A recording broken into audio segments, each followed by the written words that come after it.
How are you, everybody? Thank you for joining me. I am Kevin Ioli. It is my pleasure right now to welcome the very new president of the WBO. The World Boxing Organization has had the same man in charge for it seemed like forever. I know it was only like 30 some years. Francisco Paco Valcarcel was the president for a long time. He retired at the end of last year, and he was replaced by Gustavo Olivieri. Gustavo, welcome. Congratulations on the promotion, and thank you for joining me. Hello, Kevin. It's a pleasure to be here. Thanks for considering me and having me as a guest in your show. It's a pleasure. Absolutely. I love boxing. I have loved boxing for so long. My first fight I saw on television was Muhammad Ali and Sonny Liston. So I go back, and I actually saw in person, Gustavo. Not that I remember, but I was like 5 or 6 years old. I saw Sugar Ray Robinson's final fight. So it was you're pretty blessed. You're blessed, my man. You're blessed. No doubt. So that was pretty incredible to be able to do that. And one of the things that, I think, especially as I became professional in this field, that I've always been frustrated by has been some of the actions of the sanctioning bodies. The sanctioning bodies have grown from 2 to 3 to 4. Now we have 4 what's considered major sanctioning bodies, of which you're the head of one of them. And, I think a lot of the fans have gotten upset about fighters being stripped and having, sometimes in some weight classes, 4 different champions. And so I wanted to talk to you about some of those things. But the reason I actually reached out, let's get into that first. I saw an action you made last week that I wholeheartedly agreed with. And frankly, I wasn't expecting to see a sanctioning body do. And that was, you said you were not going to sanction Sebastian Fundora's title defense against Errol Spence Jr. That was really unprecedented in my mind, at least in the long time I've covered boxing. And I wonder if you can tell people why the WBO decided not to sanction that fight. I think it's very simple. I think if we abide by our rules and we enforce them consistently, we shouldn't have any problem. And Errol Spence, I'm a fan of his. Champion, one of the best welterweights in his era, but he's been inactive for almost 2 years. He's coming off a devastating TKO loss against Crawford. He has not fought at 154, and opening the door to get Spence with those conditions, immediately got to the title. I truly think it would be a service to other top 4 that have been aspiring to. I think it's a sensible, reasonable, and just decision on behalf of the WBO. And I discussed my rationale with the committee. The committee agreed with me, and that was my recommendation to the committee. And the committee unanimously approved on non-sanctioning the fight based on those particular circumstances. I think that makes a lot of sense. And that, to me, it's pretty obvious to make that decision. But the history in sanctioning bodies has been, those kind of fighters, the big name fighters tend to get those kind of breaks. And so I think fans get frustrated. And I think fans have also been frustrated by the different, having different champions in all these divisions. And, and I'll use the IBF as an example, and I'm not trying to dump on them, but, they stripped Canelo Alvarez for William Skull. They forced Alexander Usyk to give up his belt. Those kind of things, I think, get the fan base, and the fans say this doesn't happen in the NBA or the NFL and those kind of things. Do you think that there is any merit to those arguments that fans make? And is there anything you can do as the president of the WBO to say, hey, we want to make sure that we can enable the best fighters to be our champions? I think the fans, the general public, the fighters, and the other industry stakeholders have legitimate concerns as to why the sanctioning body act or enforce or issue a particular ruling that may have no common sense or logical rationale. Again, it's very difficult because each sanctioning body, although has its particular rules and way of acting or enforcing their proper rules, there should be at least some common sense as to why we take a particular action against a fighter, promoter, manager, etc.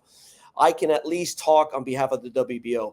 What I want to do under my presidency, for example, if we have a fighter like Usyk, who is the undisputed champion, although he relinquished his IBF, but the people know he's the undisputed champion, I would have some flexibility per my rules to allow him to make the fights that he wants to do, and the fans want him to do so. Why would I enforce a mandatory challenger that has no sense either for the fighter, for the network, for the promoter, and even for the WBO or for the fans? I would be shooting myself on the foot.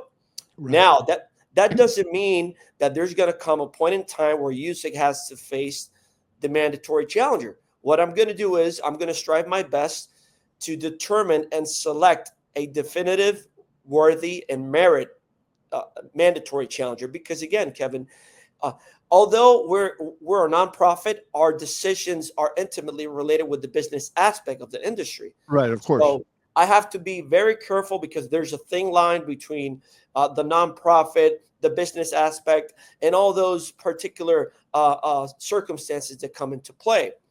But I would not do under my tenure any type of or promote any type of ruling that would jeopardize not only a champion like Usyk, Crawford, Inoue, Canelo, etc., but also the less known fighters. Right.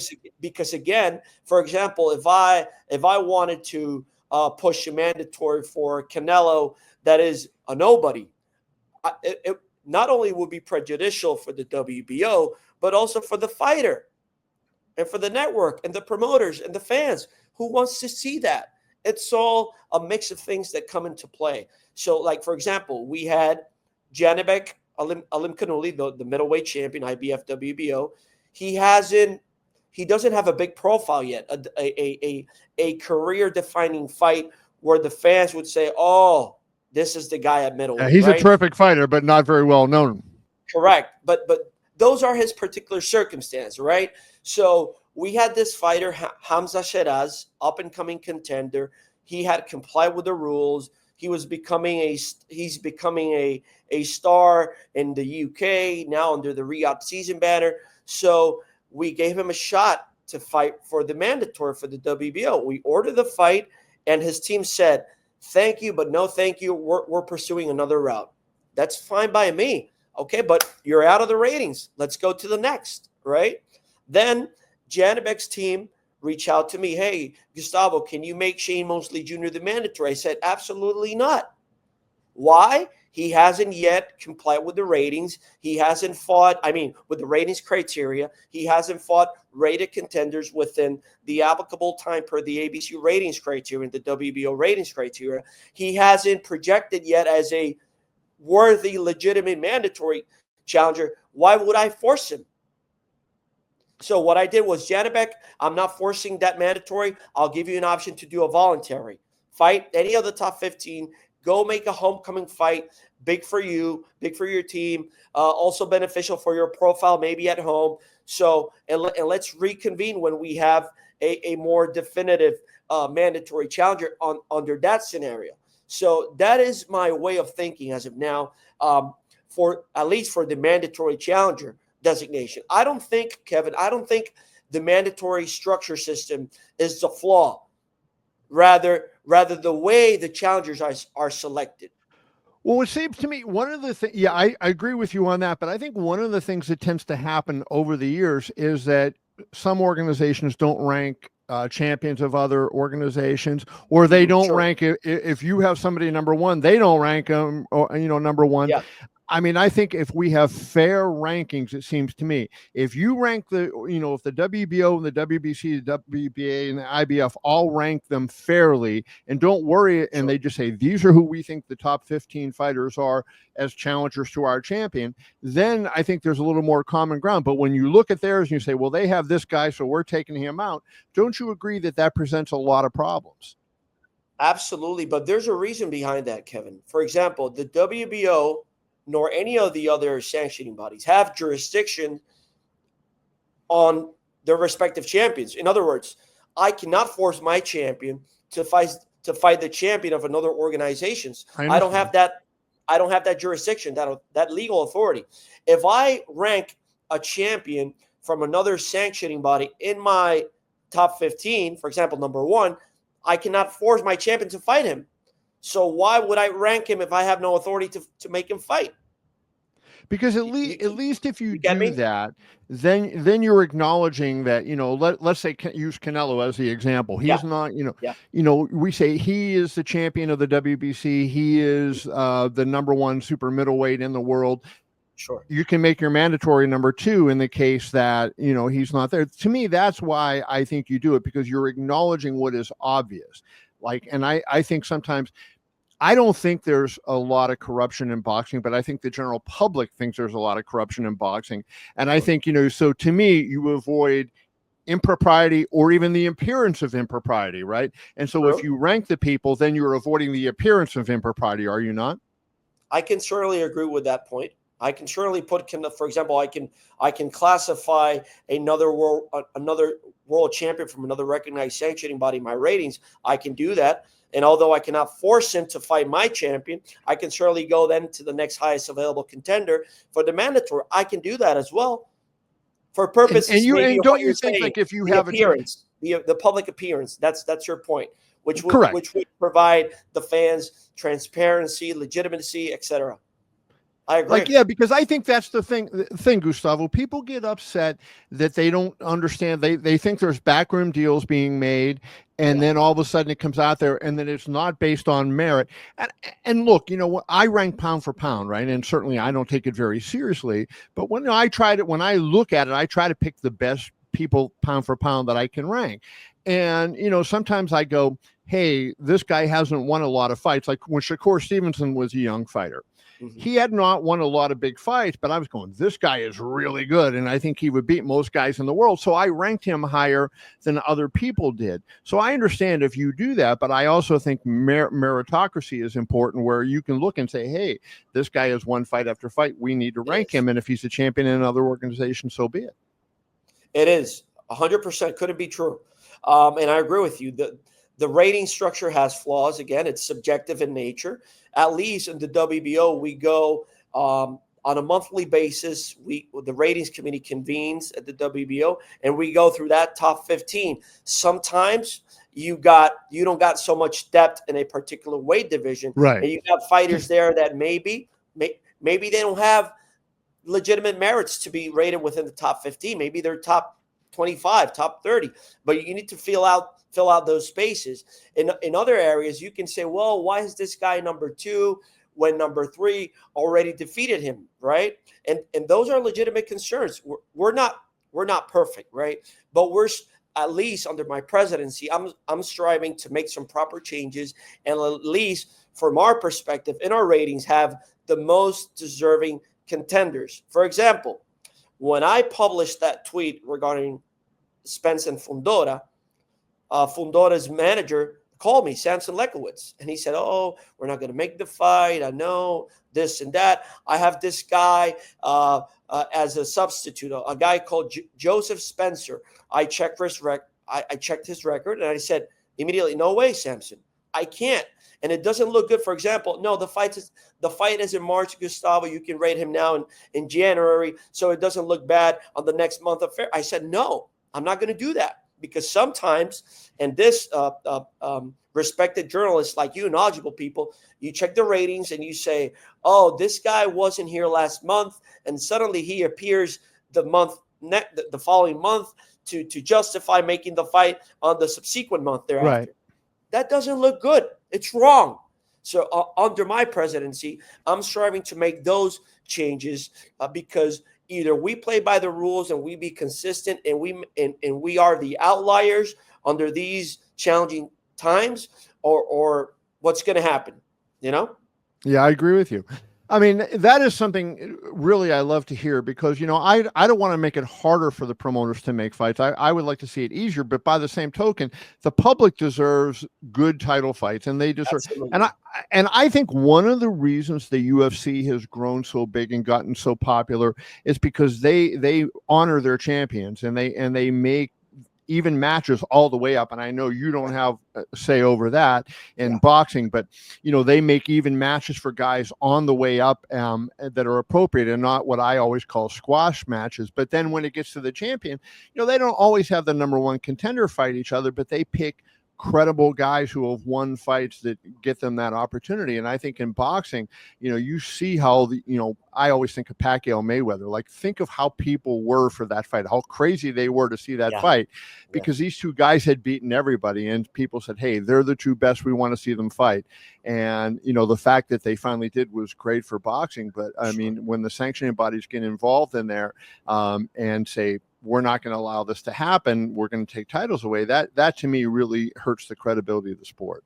It does. At least per our rules, I have flexibility and discretion to maybe extend the period before enforcing a mandatory, instead of enforcing a mandatory, sanctioning a fight, a unification as a mandatory, and therefore the champion discharges his obligation, and I'll give him a little bit more flexibility to make the fights that he wants, the promoter wants, and what the fans want.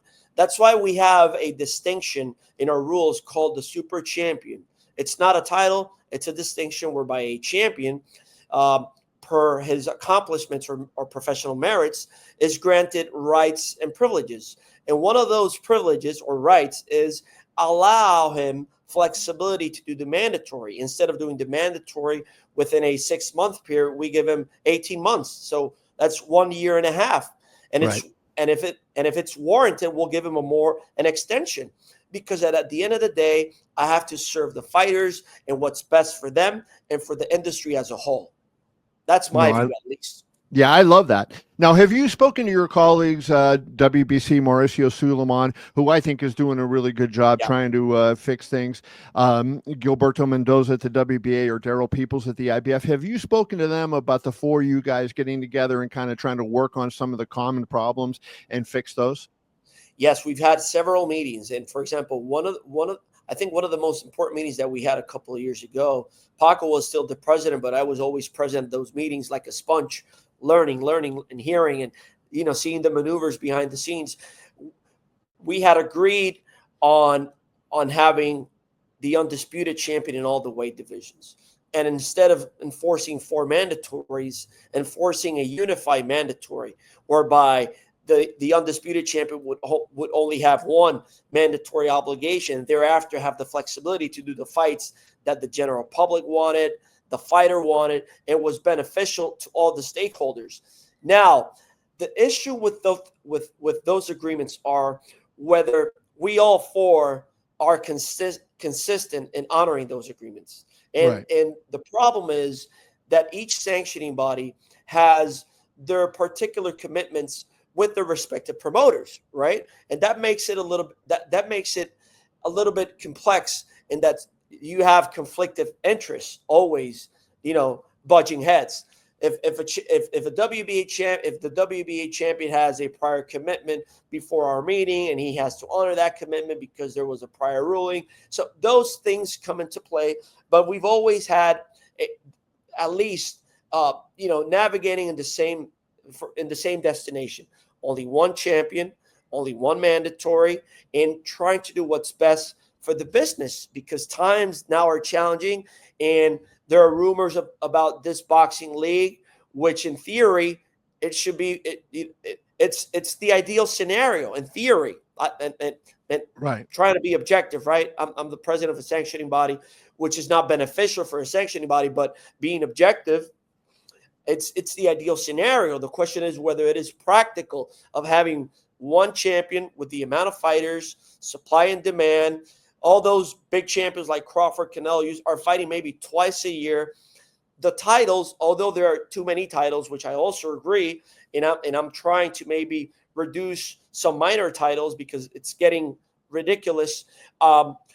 Whether 1 title would be sufficient to provide other fighters opportunities, right? Because, for example, you have 17 weight classes, 255 fighters, and that's just on the male side. What about the female side as well? So I think the titles are important as long as we are, our rulings are legitimate, we are consistent, we play by the rules, we are fair, honest, and transparent with the way we operate. I think that's the main problem. I think there's two last issues I want to get you to go over, and one of them relates to what you just said. And that is that the sanctioning bodies can do everything right, the promoters can do everything right, but you can't make the fighters fight.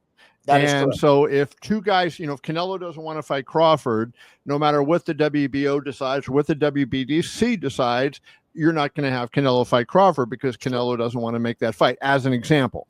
And so how do you kind of, have you guys kind of kicked any ideas around about, getting the fighters to buy into, you're working together and make things better to leave the sport better for the next generation?